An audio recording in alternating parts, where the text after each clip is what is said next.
You know, in JavaScript, some of the most powerful features can also be, well, kind of confusing. Today, we're going to demystify one of my favorites, closures. Think of it as the function that can remember. So, let's kick things off with a bit of a puzzle. How can a function possibly remember something even after it's totally finished running? I mean, this feels like it breaks a basic rule of programming, right?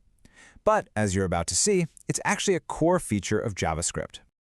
So yeah, we're going to dive right into this idea of the function that remembers. It's a concept that's absolutely key to unlocking some really advanced JavaScript patterns. Okay, so picture this. We've got a function, let's just call it outer. Inside, it creates a simple count variable and sets it to 0.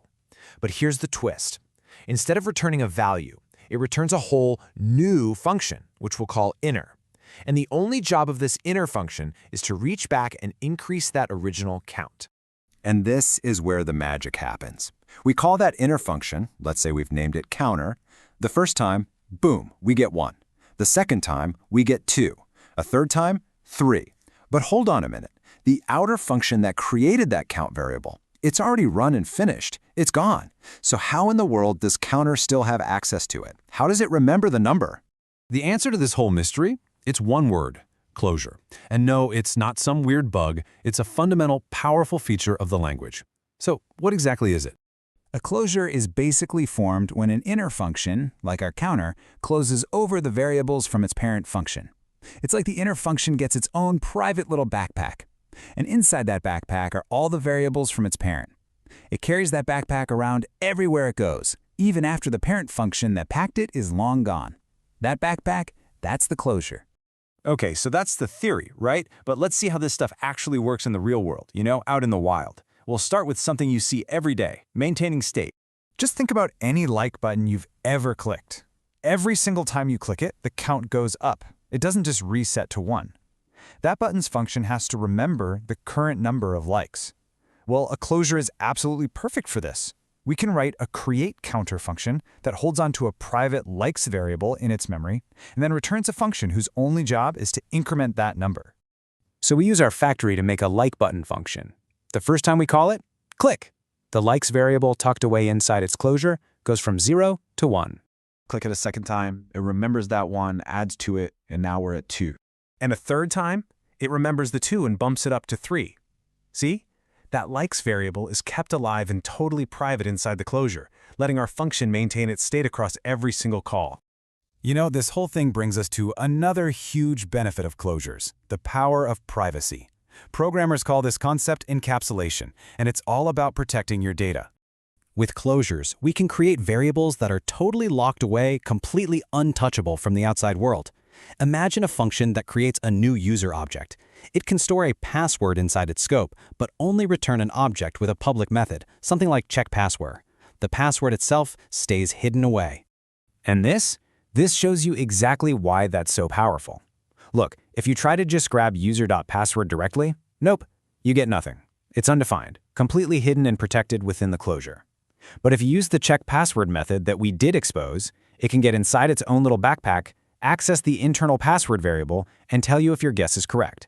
The data is totally safe. Okay, let's check out one more really powerful pattern.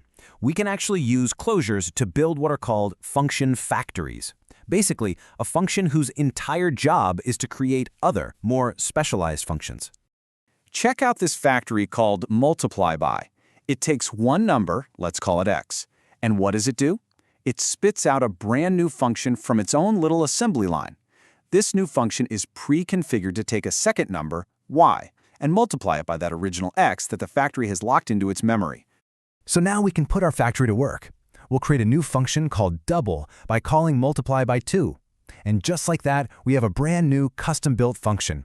And thanks to its closure, this new double function will always remember that its value for x is 2. That's locked into its memory. And we can run the factory again. We'll create a triple function by calling multiply by 3. Now, this is a totally separate function from double, right? It has its own closure, its own private memory where it remembers that its x is 3. Okay, now for the payoff. Check this out. When we call double 5, it takes that 5, multiplies it by the 2 it has stored in its memory, and gives us 10. But when we call triple 5, it takes that same 5 but multiplies it by the 3 it has stored in its own private memory and gives us 15. Two totally different functions, born from the same factory, each with their own unique persistent state. So cool. So this is all pretty cool, right? But why should you care? Well, honestly, understanding closures is one of those things that really separates the pros from the beginners in JavaScript. Let's talk about why. The big takeaway here is that closures are absolutely everywhere in JavaScript. They're the secret sauce behind data privacy or encapsulation. They're how we maintain state in our applications. They let us build these incredibly powerful function factories, and they are the engine behind pretty much countless callbacks and event handlers that you're probably already using every single day. When you boil it all down, it really comes to this. Closures give our functions a memory.